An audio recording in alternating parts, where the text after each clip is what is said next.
Social media influence content creator এবং যে কোনো সংবাদ মাধ্যম এদের উদ্দেশ্যটা কি? মানুষকে সাবধান করা, মানুষকে সচেতন করা, মানুষকে ভালো কথাবার্তা বলা, মানুষকে সমস্ত কিছু আর কি, মানুষকে সুবিধা দেওয়া, এক কথা মানুষকে শিক্ষা দেওয়া, যেগুলোকে বলে আর কি।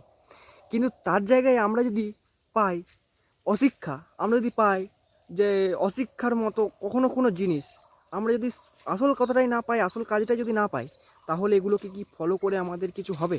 আজকের দিনে দাঁড়িয়ে ভারতের 35 কোটি মানুষ সংবাদ মাধ্যমকে ফলো করে। আর যারা আজকের দিনে সংবাদ মাধ্যমকে ফলো করে তাদেরকে কিন্তু অন্ধভক্ত বানিয়ে রেখেছে বিজেপি। ভালো মানুষ কিন্তু সংবাদ দেখে না আজকের দিনে, কারণ এক পক্ষের হয়ে কথা বলছে না, তাহলে মানুষ দেখবে কি করে? যে সংবাদপত্রের কাজ ছিল, যে সংবাদ মাধ্যমের কাজ ছিল মানুষকে সত্যের পথে চালনা করা, যে সংবাদপত্রের কাজ ছিল মানুষকে সঠিকটা তুলে ধরা, অন্যায়ের বিরুদ্ধে কথা বলা, আজকে তারাই অন্যায়ের পক্ষ নিয়ে কথা বলছে।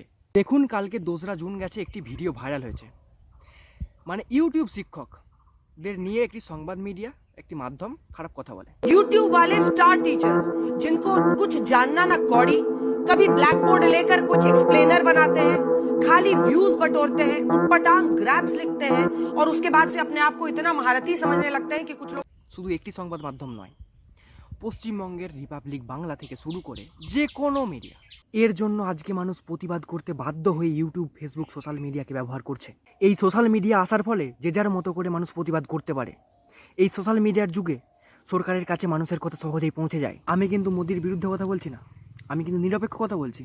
2026 সালে বাংলায় বিজেপি সরকার এসছে, জনগণের জন্য কাজ করুন, জনগণের সুবিধা দিন, জনগণের যেন অসুবিধা হয় সেটা দেখুন, জনগণের কোনটা অসুবিধা হচ্ছে আমাদের থেকে আপনারা ভালো বুঝেন, মানুষের সাথে সরকারের যেন কমিউনিকেশন হয়, সেভাবেই যেন রাজ্যটা চলে।